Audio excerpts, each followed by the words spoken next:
sentito un botto forte e poi si sentiva da gas e poi è arrivata anche la polizia, ci ha detto di non stare in casa, di evacuare perché appunto si era rotto un tubo e poi sono arrivati i vigili del fuoco. Tanta paura, sì, sì, però diciamo che anche perché a 30 metri dalla fuga non è bello esserci. Ho paura di saltare in aria mia e anche tutta la casa. Sono stati attimi concitati, per qualcuno di vero e proprio panico, quelli vissuti in via Berto a San Trovaso. Sono da poco passate le 8:30 del mattino quando la benna di questa ruspa urta contro la tubatura del gas, rompendola e provocandone una cospicua fuoriuscita. Lo scoppio, poi una sorta di geyser, l'odore acre che entra nelle case. Si è sentito un soffio molto forte e abbiamo avvisato i vigili del fuoco.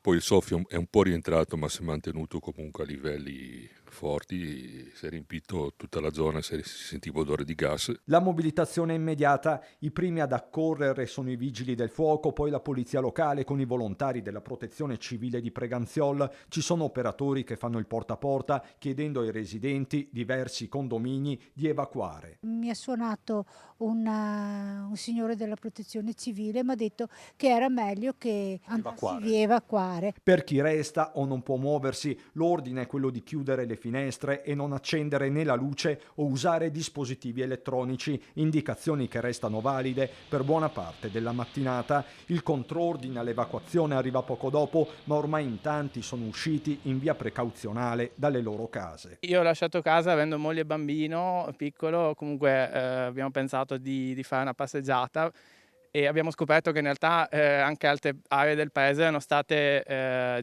messe in sicurezza. C'è chi raggiunge dei familiari, chi semplicemente si rifugia nel bar del paese al Mieti. Come trovarsi in un punto di incontro e stare tutti insieme in modo che ti passi anche questa incertezza di come potrebbe andare.